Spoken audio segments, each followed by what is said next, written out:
സോമേട്ടനെ ഞാൻ സിനിമയിൽ വരണതിന് മുമ്പേ അറിയാം. ഞാൻ പറഞ്ഞത് എൻ്റെ അമ്മാവൻ്റെ വലിയ സുഹൃത്തായിരുന്നു. അപ്പോൾ സോമേട്ടൻ വീട്ടിൽ വന്നിട്ടുണ്ട്. സീമ ചേച്ചിയും ഒക്കെ അവരൊക്കെ വീട്ടിൽ വന്നിട്ടുണ്ട്. അപ്പം സോമേട്ടനുമായിട്ട് നല്ല ബന്ധം. ഈ സ്വാഗതം എന്ന് പറഞ്ഞ ഷൂട്ടിംഗ് സമയത്താണ് എനിക്കന്ന് ഒരു ബൈക്കുണ്ട്, ഇൻഡി സുസൂക്കി ബൈക്ക്. ഈ സിനിമയിൽ ഈ ബൈക്ക് അഭിനയിക്കുന്നുണ്ട്, അശോകൻ്റെ ബൈക്കായിട്ട്. അപ്പോൾ എനിക്ക് ഷൂട്ടിംഗ് ഇല്ലെങ്കിലും ഞാൻ ഈ ലൊക്കേഷൻ വരണം, ഈ ബൈക്കും കൊണ്ടുവരണം. അപ്പോൾ ദിവസവും ഞാൻ അവിടെ തന്നെ ഉണ്ട്. ആ സമയത്താണ് സോമേട്ടൻ്റെ അടുത്ത് പറഞ്ഞത്, എടാ ഈ ബൈക്കിന് എത്ര രൂപയാവും? ഞാൻ പറഞ്ഞു പുതിയ ബൈക്കിനാണെങ്കിൽ ഒരു സെക്കൻഡ് ഹാൻഡ്. ഞാൻ പറഞ്ഞു സെക്കൻഡ് ഹാൻഡ് ആണെങ്കിലും ഒരു 8 രൂപയൊക്കെ കൊടുക്കേണ്ടി, 8-9 രൂപ. അന്ന് 10 രൂപ കണ്ടേ ബൈക്കിന് വിലയുള്ളൂ, 12 രൂപ കണ്ടേ ഉള്ളൂ. എന്തിനാ? എൻ്റെ മോനൊരു ബൈക്ക് വേണമെന്ന് പറയണം, അവനിങ്ങനെ ഭയങ്കര ബഹളം, അവനൊരു വണ്ടി വേണമെന്ന്, ഒരു സെക്കൻഡ് ഹാൻഡ് വണ്ടി വാങ്ങിച്ചു കൊടുക്കാമെന്ന് പറഞ്ഞിട്ട്. നിൻ്റെ അഭിപ്രായം എന്താ, ഈ വണ്ടി ഉപയോഗിച്ചാൽ? ഞാൻ പറഞ്ഞു ചേട്ടാ ഈ വണ്ടി നല്ല വണ്ടിയാണ്, യമഹ എന്ന് പറഞ്ഞ വണ്ടിയുണ്ട്, കുറേ കൂടെ പവർ കൂടിയ വണ്ടിയാണ്. പവർ എന്നുള്ള വണ്ടിയൊന്നും വേണ്ട, കുറച്ച് പതുക്കെ പോയാൽ മതി. ഞാൻ പറഞ്ഞു ഇതിനും പവറൊക്കെ ഉണ്ട്, പക്ഷേ നല്ല വണ്ടിയാണെന്ന് പറഞ്ഞു. ശരി നോക്കട്ടെ, ഒക്കെ തോന്നിയ ദിവസം കാണിക്കും, എടുത്ത് വല്ലയിടത്തൊക്കെ കറങ്ങുന്നൊക്കെ. ഞാൻ പറഞ്ഞു അതൊന്നും ഇല്ല ചേട്ടാ, ഈ പ്രായത്തിലൊക്കെ അല്ലേ ഓടിക്കാക്കുള്ളൂ. അങ്ങനെ പിന്നെ വന്നപ്പോൾ കണ്ടപ്പോൾ പറഞ്ഞു, പിന്നെ എപ്പോഴോ അത് കഴിഞ്ഞിട്ടൊരു സിനിമ കണ്ടപ്പോൾ ഞാൻ ചോദിച്ചു, ചേട്ടാ വണ്ടി ചോദിച്ചു. ഒരു വണ്ടി വാങ്ങിച്ചു കൊടുത്തവർ എന്ന് പറഞ്ഞു. അപ്പോൾ സോമേട്ടൻ മരിച്ചിട്ട് ഞാൻ അവിടെ തിരുവല്ലയിൽ പോയി ഫുൾ അടക്കമെല്ലാം കഴിഞ്ഞ് ഒക്കെയാണ് തിരിച്ചു വന്നത്. തിരിച്ചു അന്ന് ഈ ലേലം എന്ന് പറഞ്ഞ സിനിമ കത്തി തകർത്ത് ഓടിക്കൊണ്ടിരിക്കുക തിയേറ്ററിൽ, തിരുവനന്തപുരത്ത് സന്യ തിയേറ്ററിൽ. ഞാൻ വൈഫ് പറഞ്ഞു നോക്ക് സിനിമ കണ്ട്. ഞാൻ പറഞ്ഞു പോകാമെന്ന് പറഞ്ഞു. അങ്ങനെ ഈ സോമേട്ടൻ്റെ മരണം കഴിഞ്ഞൊരു 3 ദിവസം കണ്ട കഴിഞ്ഞിട്ടാണ് ഞാൻ ഈ സിനിമയ്ക്ക് പോയത്. ഞാൻ ഈ തിയേറ്ററിൽ ചെന്നിരുന്ന് എൻ്റെ സകല കൺട്രോളും പോയി. ഞാൻ കരഞ്ഞ്, വെറുതെ കരയല്ല, ഏങ്ങി തന്നെ കരഞ്ഞു. എനിക്ക് കരച്ചിൽ നിർത്താനേ ഒക്കില്ല. തിയേറ്ററാണെങ്കിൽ ഫുള്ള്, ആളുകൾ മുഴുവൻ എന്നെ ഇങ്ങനെ നോക്കണം. അപ്പോൾ അവർക്ക് അവർക്ക് മനസ്സിലായി ഞാൻ എല്ലാ സീക്വൻസിലും ഞാൻ കരയുക. പ്രത്യേകിച്ചും സോമേട്ടനെ കൊല്ലുന്നതൊക്കെ കഴിഞ്ഞപ്പോൾ എനിക്ക് പിടിച്ചിരിക്കാവത്തില്ല. പിന്നെ സിനിമ കഴിഞ്ഞിട്ട് എനിക്ക് കഴിക്കാൻ പറ്റില്ല. ഞാൻ അവിടെ ഇരുന്ന് ഏങ്ങി കരഞ്ഞുകൊണ്ടിരിക്കും. വൈഫ് പറഞ്ഞ് സാരമില്ല പോട്ട്, വിഷമിക്കാതെ, പെണ്ണുങ്ങൾക്ക് കരച്ചിലടക്കാനൊക്കെ ഉള്ള കഴിവുണ്ട്, എനിക്ക് അതുവല്ല ഉണ്ടോ. ഞാൻ കയ്യിൽ നിന്ന് പോയി. അപ്പോൾ ആളുകളൊക്കെ നടന്നു പോയിക്കൊണ്ട് ഞാനവിടെ തന്നെ ഇരുന്നു, ഞാനും വൈഫും മാത്രം അവിടെ ഇരുന്നു. ബാക്കി എല്ലാവരും പോയി സിനിമ കഴിഞ്ഞ്. അപ്പോൾ എനിക്ക് കേൾക്കാം പോണ ആൾക്കാർ ചിലക്കണോ പാവം ഇപ്പം മരിച്ചല്ലേ ഉള്ളൂ, അതിൻ്റെ വിഷമമായിരിക്കും എന്നൊക്കെ ഇങ്ങനെ ചിലർ പറയാനുണ്ട്. ചിലർ അയ്യോ പാവം കേട്ടാ എന്നൊക്കെ പറഞ്ഞുകൊണ്ട് ഇങ്ങനെ ആൾക്കാർ എപ്പോഴും ആലോചിക്കുമ്പോഴും കരച്ചിട്ട്. എനിക്ക് സോമേട്ടൻ എന്തൊരു ബന്ധമായിരുന്നു.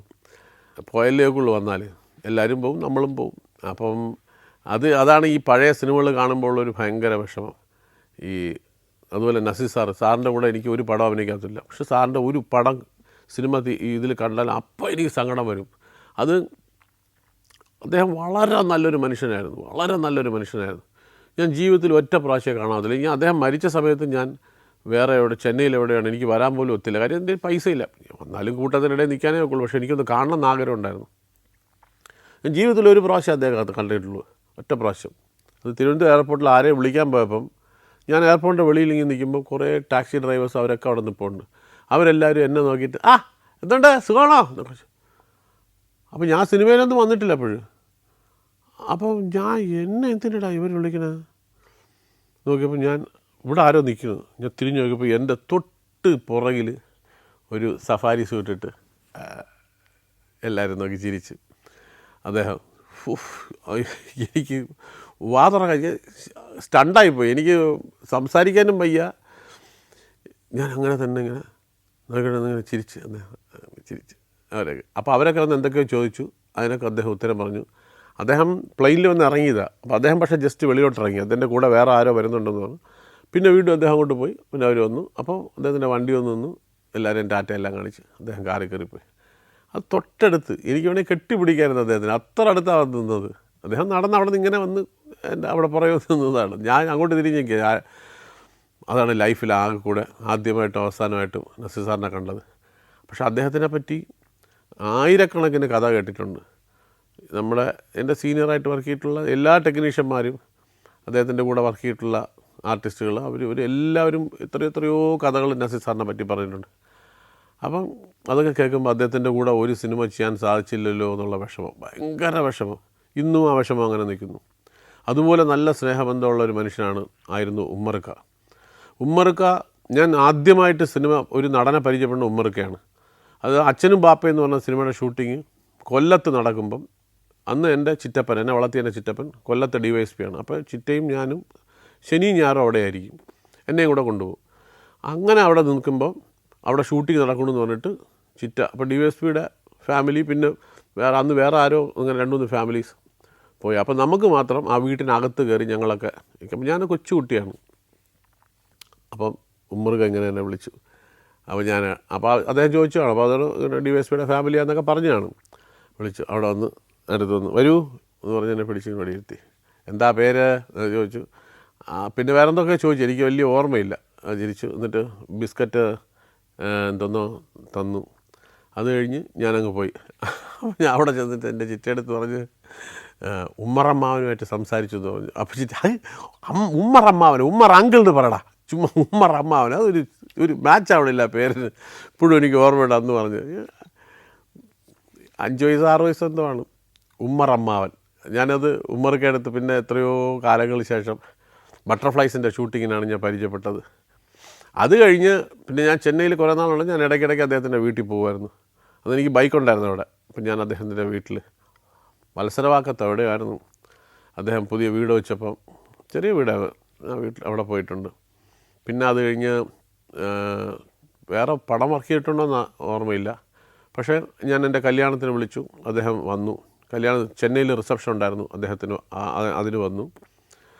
എന്തൊരു നല്ല മനുഷ്യനായിരുന്നു, എത്ര നല്ല ഹൃദയമുള്ള മനുഷ്യരായിരുന്നു ഇവരൊക്കെ. അപ്പോൾ അതൊക്കെ അവരെയൊക്കെ മിസ് ചെയ്യും. അതുപോലെ ബഹദൂർക്ക, അദ്ദേഹത്തിൻ്റെ അവസാന കാലത്താണ് ഞാൻ കണ്ടത്. അപ്പോഴും ചെന്ന് അടുത്തുനിന്ന് തൊഴുത് അനുഗ്രഹം വാങ്ങിച്ചു. അവരൊക്കെ ഇത് കൂടുതൽ വിഷമം അവരുടെ കൂടെ ഒന്ന് അഭിനയിക്കാൻ സാധിച്ചില്ലല്ലോ എന്നുള്ളതാണ്. ആലുമൂടൻ ചേട്ടൻ ഇതുപോലെ ഞാൻ ആ സിനിമയിൽ അഭിനയിക്കാനായിട്ട് കോഴിക്കോട് ചെന്നു. അദ്വൈതം അഭിനയിക്കാൻ സാധിച്ചില്ല.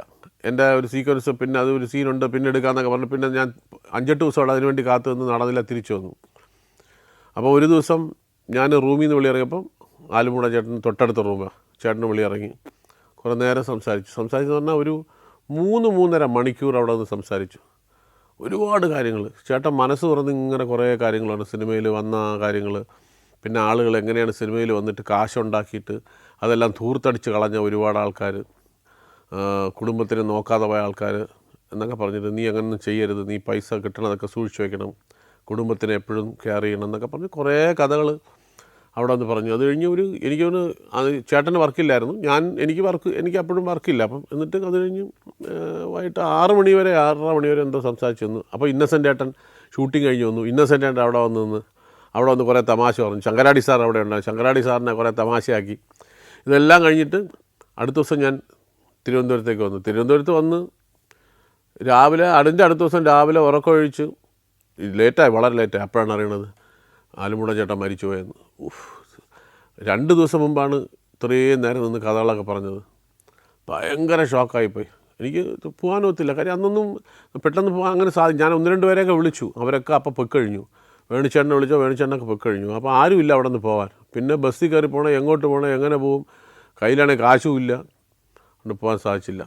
അതൊക്കെ തിക്കൃഷി അപ്പൂപ്പൻ, വെറുതെ ഞാൻ അപ്പൂപ്പൻ, ലാലേട്ടനും അപ്പൂപ്പാന്ന് വിളിക്കുന്നത്. അത് കേട്ടിട്ടാണ് ഞാനും അദ്ദേഹത്തെ അപ്പൂപ്പാന്ന് വിളിക്കുന്നത്.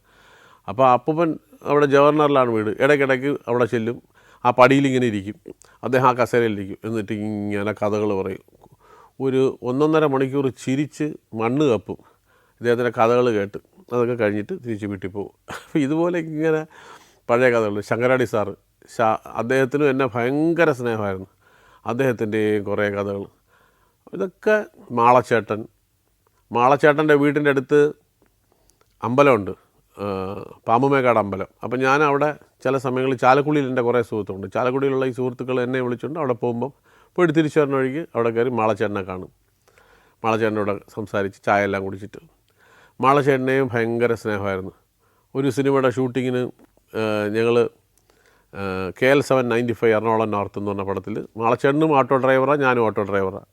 ഒരു ദിവസം പനമ്പള്ളി നഗറിൽ ഷൂട്ടിംഗ് നടക്കുമ്പോൾ ഉച്ചയ്ക്ക് ഊണ് കഴിഞ്ഞിട്ട് കുറച്ച് സമയം ഗ്യാപ്പുണ്ട്. ഞങ്ങൾ രണ്ടുപേരും ഒരു ഓട്ടോറിക്ഷയ്ക്കകത്ത് കയറിയിരുന്നു. അപ്പോൾ അന്ന് ചേട്ടൻ സേർട്ട് വലിക്കും, സേർട്ടോ ബീഡി എന്താണ്. അങ്ങനെ ചേട്ടൻ അവിടെ ഇരിപ്പുണ്ട്, ഞാനും ഇരിപ്പുണ്ട്. അപ്പോൾ കുറേ ആൾക്കാർ വന്നിങ്ങനെ, ആർട്ടിസ്റ്റുകൾ, ഞാനും അത്ര ഫേമസ് ഒന്നുമല്ല, മാളച്ചേട്ടൻ പക്ഷേ ഭയങ്കര ഫേമസാണ്. അപ്പോൾ മാളച്ചേട്ടനെ കയറിയുണ്ട് ആൾക്കാർ വന്നിങ്ങനെ കയ്യെ കാണിക്കുന്നുണ്ട്. കുറേ ആൾക്കാർ അവിടെ നിൽപ്പുണ്ട്, വെറുതെ ഷൂട്ടിങ് കാണാൻ വേണ്ടിയിട്ട് വന്ന്. അപ്പോൾ മാളച്ചേട്ടൻ എൻ്റെ അടുത്ത് ചോദിച്ചു, ഈ നിൽക്കുന്ന എത്ര ആൾക്കാർ കാണും ചോദിച്ചു, പെട്ടെന്ന് പറയണം എത്ര പേര് കാണും ചോദിച്ചു. അപ്പോൾ ഞാൻ പറഞ്ഞു, ചേട്ടാ 72 പേരുണ്ടെന്ന് പറഞ്ഞു. മാളച്ചേട്ടൻ മനസ്സിൽ ആലോചിച്ച് വെച്ച നമ്പർ 72ആണ്. പെട്ടെന്ന് മാളച്ചേട്ടൻ, നീ എങ്ങനെ 72 പറഞ്ഞ്? ഞാൻ പറഞ്ഞു, എനിക്ക് തോന്നി ഇടാ നമ്മൾ തമ്മിൽ ഒരു മുജ്ജന്മ ബന്ധമുണ്ടെന്ന് തോന്നിട്ടോ, ഞാൻ 72 ഓർത്ത് വെച്ചത്. ഞാൻ പറഞ്ഞു, ചേട്ടാ അത് സ്നേഹമാണ്, അത്ര ആത്മാർത്ഥമായിട്ട് ചേട്ടനെ എനിക്കിഷ്ടമാണ്, ചേട്ടൻ എന്നോടും സ്നേഹമുണ്ട്, അതുകൊണ്ടാണ് അങ്ങനെ വന്നതെന്ന് പറഞ്ഞു. ഇതുപോലെ വേറൊരു ഒരു സീരിയലിൻ്റെ ഷൂട്ടിംഗ് നടക്കുന്നുണ്ട് ചെന്നൈയിൽ. ശങ്കരാടി സാറും അഭിനയിക്കുന്നുണ്ട്, മാളച്ചേട്ടനുണ്ട്, ഞാനും ഉണ്ട്. രാജൻ ബാലകൃഷ്ണൻ എന്ന് പറഞ്ഞ ഡയറക്ടർ. ബാലകൃഷ്ണൻ സാറിൻ്റെ മകൻ രാജേട്ടൻ സത്യനന്ദിക്കാട് സാറിൻ്റെ അസോസിയേറ്റ് ആയിരുന്നു കുറേ വർഷം. അദ്ദേഹം ഇപ്പോൾ സിനിമ ഫീൽഡിലില്ല, അദ്ദേഹം ബിസിനസ്സുമായിട്ട് ചെന്നൈയിലാണ്. അദ്ദേഹത്തിൻ്റെ ഒരു സീരിയലിലെ ഷൂട്ടിംഗ് കഴിഞ്ഞിട്ട് ഗിണ്ടിയിൽ റേസ് കോഴ്സിനടുത്തൊരു വീട്ടിൽ നിന്ന് ഷൂട്ടിംഗ് കഴിഞ്ഞിട്ട് അവിടെ നിന്ന് കാറിൽ കയറി വരികയാണ്. അപ്പം ഇവരെ രണ്ടുപേരെയും, അതായത് ശങ്കരാടി സാറിനെയും മാളച്ചേട്ടനെയും ഈ വുഡ്ലാൻഡ്സ് എന്ന് പറഞ്ഞ ഹോട്ടൽ ഇറക്കണം. ഓൾഡ് വുഡ്ലാൻഡ്സ്, ആദ്യത്തെ വുഡ്ലാൻഡ്സ്, പിന്നെ വേറെ പുതിയ വുഡ്ലാൻഡ്സ് വന്നു. അവിടെ ഇറക്കണം. ഇറക്കിയിട്ട് എന്നെ ഞാൻ താമസിക്കുന്നിടത്ത് കൊണ്ടുവിടും. ഈ കാർ ഇങ്ങോട്ട് വന്നുകൊണ്ടിരുന്നപ്പം ശങ്കരാടി സാർ ഫ്രണ്ടിൽ ഇരിക്കുക, മാളച്ചേട്ടനും ഞാനും പുറകെ ഇരിക്കുന്നു. വന്നുകൊണ്ടിരിക്കുമ്പം ഞാൻ ചുമ്മാ വണ്ടിക്കകത്തിരുന്ന് മഴമുകിലൊളിവർണ്ണൻ എന്ന് പാടിയതും മാളച്ചേട്ടൻ പെട്ടെന്ന് എൻ്റെ കൈ കയറി പിടിച്ചിട്ട് പടപടാതെ കരയണ്. ഞാൻ എത്തിയേട്ടാ നീ എന്തിനാ ഇപ്പോൾ ഈ പാട്ട് പാടിയെന്ന് ചോദിച്ചു. ഞാൻ പറഞ്ഞു, എനിക്ക് ചുമ്മാ പാടണം തോന്നി ഞാൻ പാടിയെന്ന് പറഞ്ഞു. ചേട്ടൻ ഈ കാറിൽ കയറി ഇരുന്നിട്ട് ചേട്ടൻ്റെ ജീവിതത്തിൽ മുമ്പ് എപ്പോഴോ ഉണ്ടായ ഏതോ ഒരു സീക്വൻസ്, അത് കുറച്ച് ദുഃഖകരമായ എന്തോ ഒരു ഇതാണ്, അത് എൻ്റെ അടുത്ത് എന്താണെന്ന് പറഞ്ഞില്ല. ആ ഇതുമായിട്ട് നമുക്കങ്ങനെ ചിലപ്പോൾ തോന്നില്ല, ചില പാട്ടുകൾ നമ്മൾ ചില സംഭവങ്ങളുമായിട്ട് ലിങ്ക് ചെയ്യും. ഈ പാട്ട് ആ സംഭവമായിട്ട് ലിങ്ക് ചെയ്തിട്ട് ചേട്ടൻ ഈ കാര്യം ഓർത്ത് വണ്ടിക്കകത്ത് കയറിയപ്പോൾ എന്തോ ആ ചേട്ടൻ അത് ഓർമ്മ വന്നിട്ട് ചേട്ടൻ അന്ന് മനസ്സിലാലോചിച്ച് ആ കാര്യം ആലോചിച്ചുകൊണ്ടിരിക്കുകയായിരുന്നു. എന്തോ ഒരു നഷ്ടപ്പെട്ടു പോയൊരു സംഭവമാണ്. അത് ആലോചിച്ച് മനസ്സിങ്ങനെ വിഷമിച്ചിരിക്കുന്ന സമയത്താണ് ഞാൻ ഇതേ പാട്ട് തൊട്ടടുത്തിരുന്ന് പാടിയത്. ചേട്ടൻ ഒരു ഒറ്റ കരച്ചിൽ. ചേട്ടൻ പറഞ്ഞ എനിക്ക് അറിഞ്ഞുകൂടാ, ഞാൻ എങ്ങനെ മനസ്സിലാലോചിച്ചോ നീ എങ്ങനെ പാടി? ഞാൻ പറഞ്ഞു, ചേട്ടാ ഇത് രണ്ടാമത്തെ അനുഭവമാണല്ലോ എന്ന് പറഞ്ഞു. അപ്പോൾ അങ്ങനെ മൂന്നാമത്തെ അനുഭവത്തിൽ എൻ്റെയും നിൻ്റെയും തല പൊട്ടിത്തെറിക്കും. ഞാൻ പറഞ്ഞു, ആ തെറിക്കട്ടെ. ചേട്ടൻ്റെ തമാശ ഉണ്ടല്ലോ അങ്ങനെ. അപ്പോൾ അങ്ങനെയൊക്കെ ആയിരുന്നു അവരുമായിട്ടൊക്കെ ഉള്ള ഒരു സ്നേഹബന്ധം എന്നുള്ളത്. അപ്പം Saudi Arabia, United Arab Emirates, Kuwait. സഞ്ചാരം വോള്യം നമ്പർ 20. ഫുൾ HD-യിലുള്ള അപൂർവ ദൃശ്യയാത്രാ വിവരണ ശേഖരം ഉടൻ സ്വന്തമാക്കാൻ സഞ്ചാരം എന്ന് SMS ചെയ്യൂ. ഫോൺ 9995 444 222. അമേരിക്കയിൽ ഒരു പടത്തിൻ്റെ ഷൂട്ടിംഗ് നടക്കുകയായിരുന്നു. അവിടെ കൊച്ചു കുട്ടികളുടെ, അതായത് ടോഡ്ലേഴ്സ്, LKG UKG അല്ല, അതിലും താഴെയുള്ള ഡേ സ്കൂൾ അവിടെ ഷൂട്ട് ചെയ്യാണ്. അപ്പോൾ കൊച്ചു കുട്ടികളുണ്ട്. അതിൽ കറുത്ത വർഗ്ഗക്കാരുടെ ഉണ്ട്, വെളുത്ത വർഗ്ഗക്കാരുടെ ഉണ്ട്, ഒരു 2-3 ഇന്ത്യൻ വംശജരൻ, എല്ലാം കൂടെ ഒരു 10-12 കുട്ടികളുണ്ട്. അവിടെ ഷൂട്ട് ചെയ്തുകൊണ്ടിരിക്കുക. ഈ ഷൂട്ട് ചെയ്തുകൊണ്ടിരിക്കുമ്പം ഈ ക്യാമറാമാൻ ഒരു ഷോട്ട് വെച്ച് ക്യാമറ സ്റ്റാൻഡ് വെച്ച് എടുത്തിട്ട് ആ സ്റ്റാൻഡിനെ അവിടെ വെച്ചിട്ട് ഇദ്ദേഹം ക്യാമറ മാത്രം ഊരിയെടുത്ത് കയ്യിൽ വെച്ചെടുക്കാൻ വേണ്ടി അങ്ങോട്ട് മാറി. ഈ 3 കാലാണല്ലോ ക്യാമറ സ്റ്റാൻഡിന്. ഇതിൻ്റെ ഒരു സ്റ്റാൻഡ് അത് ഫുൾ ഹൈറ്റിലിരിക്കുക, ഇത്ര നല്ല ഹൈറ്റിലിരിക്കുക. ഈ ഒരു കാല് ടൈറ്റ് ചെയ്യാൻ മറന്നുപോയി അദ്ദേഹം. അപ്പോൾ ഇത് കുറച്ച് നേരം അങ്ങനെ ഇരുന്ന് ഞങ്ങളാരും ശ്രദ്ധിക്കണില്ല. അത് കഴിഞ്ഞിട്ട് ഈ ഫുൾ അതിൻ്റെ താഴെ ഈ ക്യാമറ ഹോൾഡ് ചെയ്യണ പ്ലാറ്റ്ഫോം, അതിൻ്റെ ലിവറും ആ ഗുണ്ടും അതെല്ലാം ഉണ്ട്, ഫുൾ വെയിറ്റുള്ള ക്യാമറ. അതങ്ങനെ ചെരിഞ്ഞ് താഴെ വന്ന് പൊടോന്ന് വീണു. ഞങ്ങളെല്ലാം തിരിഞ്ഞ് നോക്കുമ്പോൾ കാണുന്നത് ഒരു 2 കൊച്ചു കുട്ടികൾ ഇരിക്കുക. കൃത്യമായിട്ട് ഈ കുട്ടികളുടെ ഇടയിൽ കൂടെ ചെന്ന് സെൻറ്ററിൽ വീണു. ഈ ക്യാമറമാൻ പണി നിർത്തിപ്പോയി. അയാൾ പറഞ്ഞു, ഞാൻ ഇനി ഈ പടം ഇറക്കിയില്ല. അയാൾ കയ്യും കാലും മറച്ചിട്ട്, കാര്യം ആ അടുത്ത നിമിഷം അയാൾ ജയിലിലാണ്. നമ്മുടെ രാജ്യമല്ല, അവിടെയാണ്. അകത്ത് പോയി തീർന്നു. ഒരു കുഞ്ഞിനെ തല വീണാൽ തല ചെതറിപ്പോവും. അതാണെങ്കിൽ നല്ല സുന്ദരം, എന്താ പറയുന്നത്, ഓറഞ്ച് പോലെ ഇരിക്കുന്ന ഒരു കൊച്ചും, ഒരു കുട്ടി കറുപ്പാണ്, പക്ഷെ അതും അതിസൗന്ദര്യമുള്ള ഒരു കൊച്ച്. ഈ രണ്ട് കുറേ പിള്ളേരിരിക്കുക. ഈ പിള്ളേർ രണ്ടും കൂടെ അവിടെ ഇരുന്ന് എന്തോ കാണിച്ചുകൊണ്ടിരിക്കുന്നത്. കറക്റ്റ് ഇതിൻ്റെ സെൻറ്ററിൽ തലയുടെ ഇങ്ങനെ മറ്റേ കുട്ടി തൊട്ടപ്പുറത്ത് അതിൻ്റെ രണ്ടിൻ്റെ ഇടയിൽ കൂടെ. ഇപ്പോഴും ആലോചിക്കുമ്പോൾ ഇപ്പോഴും വിറയൽ വരികയാണ്. നമ്മുടെ നാട്ടിലാണെങ്കിൽ പോലും നമ്മൾ അകത്താവും, അത് വേറെ കാര്യം. പക്ഷേ ഇത് അമേരിക്കയിലാണ്, അവിടെ നിയമമേ വേറെയാണ്. വെളിച്ചം പോലും കാണാൻ ഒക്കാത്ത രീതിയിൽ അകത്തായിപ്പോയാൽ എന്തോ ഒരു ഈശ്വര ഭാഗ്യം. ആ ക്യാമറമാൻ പൊയ്ക്കളഞ്ഞു. ക്യാമറ ഞാൻ ഇനി വർക്ക് ചെയ്യില്ല എന്ന് പറഞ്ഞിട്ട് അയാൾ നിർത്തിപ്പോയി. അന്ന് അപ്പോൾ അതിൻ്റെ ആ 2 സീക്വൻസ് ഉണ്ട്, അതുകൂടെ ഷൂട്ട് ചെയ്തു. അത് കഴിഞ്ഞപ്പോൾ തന്നെ അയാളുടെ കിളി പോയി. അയാൾ ഇറങ്ങി, അയാൾ ആകെ വയലൻ്റായി. ഞാൻ പോവുകയാണെന്ന് പറഞ്ഞാൽ അയാൾ പോയി. പിന്നെ ഒരു ദിവസം ഗ്യാപ്പ് ഇട്ട് വേറൊരു ക്യാമറമാൻ വന്നിട്ടാണ് പിന്നെ ഷൂട്ട് ചെയ്തത്. അയാൾ അവിടെയുള്ള ആളായിരുന്നു, നമ്മുടെ ഇവിടെയുള്ള ആളുമല്ല. അയാൾ പറഞ്ഞാൽ അയാളുടെ ഭാഗത്ത് പറ്റിയ തെറ്റാണ്. പക്ഷേ ആരുടെ തെറ്റാണെങ്കിലും നമ്മളെല്ലാം അകത്ത് പോയാൽ. ആ സിനിമയുടെ പേര് അനിയൻ കുഞ്ഞും തന്നാലായെന്നാണ്. അത് വലുതായിട്ട് ഓടിയില്ല. ആ സിനിമയുടെ ഷൂട്ടിങ്ങിൻ്റെ ഇടയിലാണ് ഈ സംഭവിച്ചത്. അപ്പോൾ അതിനകത്ത് തന്നെ നമ്മൾ വൈറ്റ് ഹൗസിൻ്റെ ഫ്രണ്ടിൽ പോയി ഷൂട്ട് ചെയ്തു. ഒരു പെർമിഷനും ഇല്ല ഷൂട്ട് ചെയ്തു. അവിടുത്തെ ഒരു രസകരമായ നിയമം, സ്റ്റാൻഡിൽ വെച്ച് ഷൂട്ട് ചെയ്യണമെങ്കിൽ പെർമിഷൻ വേണം, കയ്യിൽ വെച്ച് ഷൂട്ട് ചെയ്യണമെങ്കിൽ ഒരു പെർമിഷനും വേണ്ട. അപ്പോൾ സ്റ്റാൻഡ് കൊണ്ടുപോയില്ല. പക്ഷേ ഇത് സ്റ്റാൻഡിൽ വെച്ചാൽ ആ സെക്കൻഡിൽ അറസ്റ്റ് ചെയ്തുകൊണ്ട് പോകും. കാര്യം ഈ പെർമിഷൻ ഇല്ലാതെ തന്നെ ഷൂട്ട് ചെയ്യണമെന്ന് അവർക്ക് അറിയാം. അവരുടെ ആൾക്കാർ നമ്മുടെ കൂടെ സീക്രട്ട് സർവീസിൻ്റെ ആൾക്കാരെല്ലാം നിൽക്കുക. ഈ ഇവരുടെ വൈറ്റ് ഹൗസിൻ്റെ ചുറ്റും എവിടെ ചെന്നാലും വാഷിങ്ടണിൽ ഇത് തന്നെ ഈ അണ്ടർ കവർ ഓഫീസേഴ്സാണ് കൂടുതലുള്ളത്. അപ്പോൾ അവിടെ നിൽക്കുന്ന ടൂറിസ്റ്റിനെ പോലെ നിൽക്കുന്നത് മുഴുവൻ കവർ ഓഫീസേഴ്സാണ്. എല്ലാത്തിൻ്റെയിലും തോക്കും കാണും. നമ്മളവിടെ പോയി ഷൂട്ട് ചെയ്തു. അത് ഈ പെർമിഷനൊന്നും ഇല്ല ഷൂട്ട് ചെയ്തു. അത് ചെയ്യാം, ആസ് ലോങ് ആസ് നമ്മൾ സ്റ്റാൻഡിൽ വെച്ചില്ലെങ്കിൽ. അങ്ങനെ കുറേ സ്ഥലത്തൊക്കെ പോയി ഷൂട്ട് ചെയ്തു. അവിടെ തന്നെ കുറേ അനുഭവമുണ്ട്. പിന്നെ ഒരിക്കൽ പോലീസ് പിടിച്ചു, അത് വാഷിങ്ടണിൽ വെച്ച് തന്നെ. അത് എൻ്റെ കസിൻ രാത്രി വൈറ്റ് ഹൗസ് കാണണം ഞാൻ പറഞ്ഞപ്പം എന്നാൽ പോകാമെന്ന് പറഞ്ഞിട്ട് രാത്രി 12 മണിയായപ്പം എന്നെയും കയറ്റിയിരുത്തി. അപ്പം കാവാലം ശ്രീകുമാരേട്ടനുണ്ട്. ശ്രീകുമാരേട്ടൻ പറഞ്ഞു ഞാൻ കൂടെ വരണമെന്ന് പറഞ്ഞു. അപ്പോൾ അമ്പിളിച്ചേട്ടൻ്റെ മോനുണ്ട് രാജ്കുമാർ പറഞ്ഞു അങ്ങളെ എന്നെ കൂടെ കൊണ്ടുപോകുമെന്ന് പറഞ്ഞു. അപ്പോൾ ഞാൻ പറഞ്ഞു അച്ഛൻ്റെ ചോദിക്കാൻ പറഞ്ഞു. അപ്പോൾ ചേട്ടനെ ചോദിച്ചു. ചേട്ടൻ പറഞ്ഞു നന്ദു നോക്കിക്കോളൂ.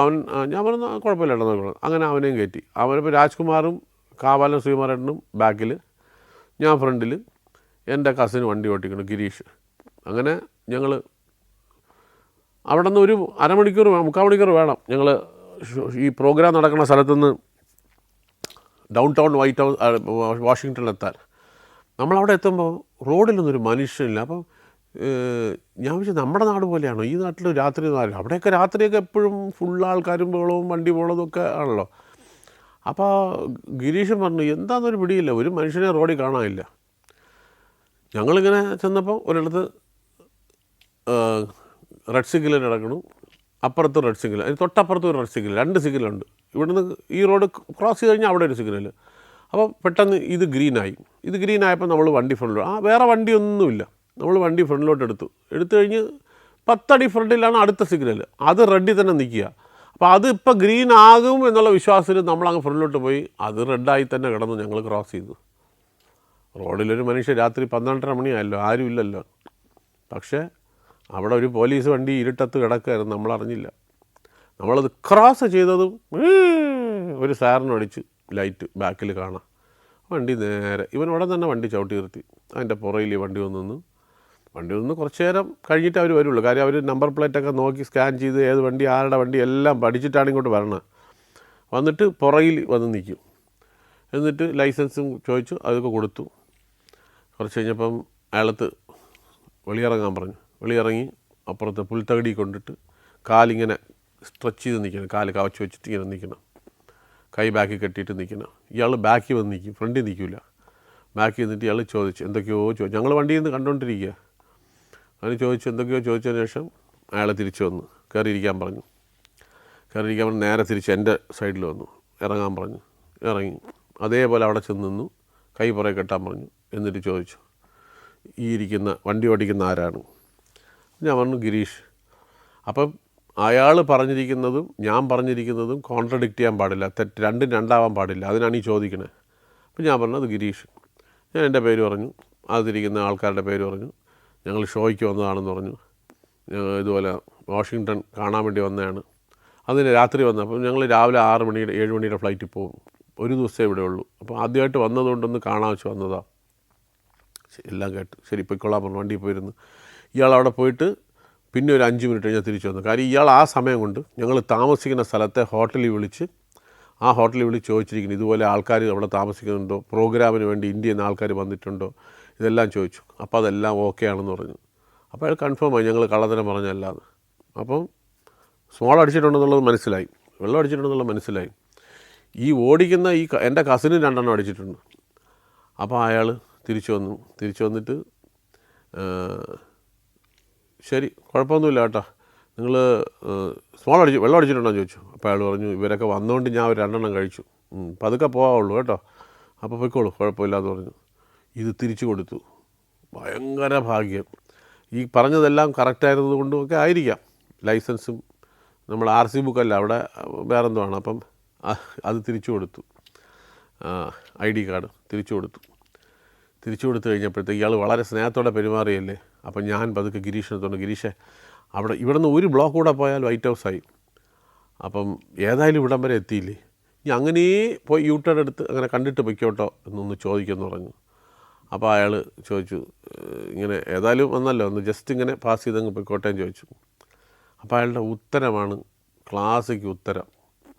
അയാൾ പോകണമെന്നും പറഞ്ഞില്ല പോകണ്ടെന്നും പറഞ്ഞില്ല, പക്ഷേ അയാളുടെ ഉത്തരത്തിലെല്ലാം ഉണ്ടായിരുന്നു. അയാൾ കേട്ട അവിടെ തന്നെ എന്നൊരു ചിരിച്ചിട്ട് if I were in your place I would definitely go back home എന്ന് പറഞ്ഞിട്ട് ഒരൊറ്റ പോക്ക്. അത്രേ പറഞ്ഞുള്ളൂ. നിങ്ങളുടെ സ്ഥാനത്ത് ഞാനായിരുന്നെങ്കിൽ ഞാൻ നേരെ തിരിച്ച് വീട്ടിലോട്ട് തന്നെ പോകും. ഇത്രേ പറഞ്ഞുള്ളൂ. നിങ്ങൾ പൊയ്ക്കോന്നോ പോകണ്ടെന്നോ ഒന്നും പറഞ്ഞില്ല. ഓക്കെ ഒന്നും മിണ്ടില്ല. അപ്പോൾ ഉടനെ ഇയാൾ പറഞ്ഞു ഇപ്പോൾ നോക്കിയാൽ നമ്മൾ തിരിച്ച് പോകുമ്പം ഈ ഡൗൺ ടൗൺ വിടണ വരെ, സിറ്റിയുടെ പ്രൊമൈസസ് വിടണത് വരെ ഒരു വണ്ടി നമ്മളെ ഫോളോ ചെയ്ത് നോക്കിക്കൊള്ളാൻ പറഞ്ഞു. അപ്പോൾ എന്താ സംഭവം എന്ന് പറഞ്ഞാൽ അന്നത്തെ ദിവസം അവിടെ ആരോ ഒരാളെ ഒരു തീവ്രവാദി എന്ന് പറയപ്പെടുന്ന ഏവനെ ഒരുത്തനെ പിടിച്ച് അറസ്റ്റ് ചെയ്തു. അവൻ്റെ ലാപ്ടോപ്പിൽ നിന്ന് പല സ്ഥലങ്ങളിൽ റെഡ് മാർക്ക് ചെയ്ത് വെച്ച് എന്തെന്നോ കിട്ടി. അങ്ങനെ കുറച്ച് ഒരു റെഡ് അലർട്ടായിരുന്നു. ആ സമയത്താണ് നമ്മൾ ചെന്ന് ഇറങ്ങി സിഗ്നലും തെറ്റിച്ചു കൊടുത്തു. ഞങ്ങൾ വണ്ടി തിരിച്ചതും എവിടെ നിന്നാന്ന് അറിഞ്ഞൂടാ, ഒരു വെള്ള വണ്ടി, അതിനകത്ത് ലൈറ്റൊന്നുമില്ല, പക്ഷേ പോലീസ് വണ്ടിയാണ്, അൺമാർക്ക്ഡ് വെഹിക്കിൾ. അത് ഞങ്ങളെ പുറകെ, ഞങ്ങളെ കാർ എങ്ങോട്ട് പോകണോ കറക്റ്റ് അതിൻ്റെ ഞങ്ങളുടെ തൊട്ട് പുറകെ ഇങ്ങനെ വരിക, ലൈറ്റ് ഞങ്ങൾക്ക് കാണാം ഇങ്ങനെ വന്നുകൊണ്ടിരിക്കുന്നത്. അപ്പോൾ ഇയാൾ പറഞ്ഞു ഇനിയിപ്പം അടുത്ത എക്സിറ്റ് നമ്മൾ വെളിയിലോട്ട് ഇറങ്ങുമ്പം ഈ വണ്ടി തിരിഞ്ഞങ്ങ് പൊയ്ക്കോളൂ നോക്കിക്കോന്ന് പറഞ്ഞു. കാര്യം അത് സിറ്റി ലിമിറ്റ് കഴിഞ്ഞു. നമ്മൾ കറക്റ്റ് തിരിഞ്ഞ് അങ്ങോട്ട് പോയതും ആ വണ്ടി അതിൻ്റെ പാട്ടിന് പോയി. അങ്ങനെ അപ്പോൾ എനിക്കൊരു ആഗ്രഹം ഉണ്ടായിരുന്നു ഈ പോലീസ് പിടിക്കണമെന്ന്. കാര്യം ഇപ്പോൾ പോലീസ് നമ്മൾ സിനിമയിലല്ലേ കണ്ടിട്ടുള്ളൂ. ഇതെങ്ങനെയാണ് എൻ്റെ ഒരു അനുഭവം. അത് ജയിലിൽ കൊണ്ടിടാനുള്ള ആഗ്രഹമില്ല, ഇത് മാത്രം ഒരു ആഗ്രഹം ഉണ്ടായിരുന്നു, അത് സാധിച്ചു. ക്യാമറയൊക്കെ വെച്ചു. അപ്പോൾ പ്രിയഞ്ചേട്ടൻ അസോസിയേറ്റ് എടുത്തുന്ന സ്ക്രിപ്റ്റ് തരാൻ പറഞ്ഞു. അതിങ്ങനെ വായിച്ചു. ഞാൻ റെഡിയായി നിൽക്കുക, പൂജാപട്ടുമുണ്ട്. ഇതിങ്ങനെ നോക്കിയിട്ട് ഇതിന് ഒരൊറ്റ കീറൽ. ഇത് കൊള്ളൂല ഡയലോഗ്. നീരജ് വോറ എന്ന് പറഞ്ഞ ആളാണ് ഇത് എഴുതുന്നത്, സ്ക്രിപ്റ്റ് റൈറ്റർ. അദ്ദേഹം പിന്നെ ഡയറക്ടറൊക്കെ ആയി. നീരജ് വേറെ എഴുതാൻ പറയും, ഇത് കൊള്ളൂല.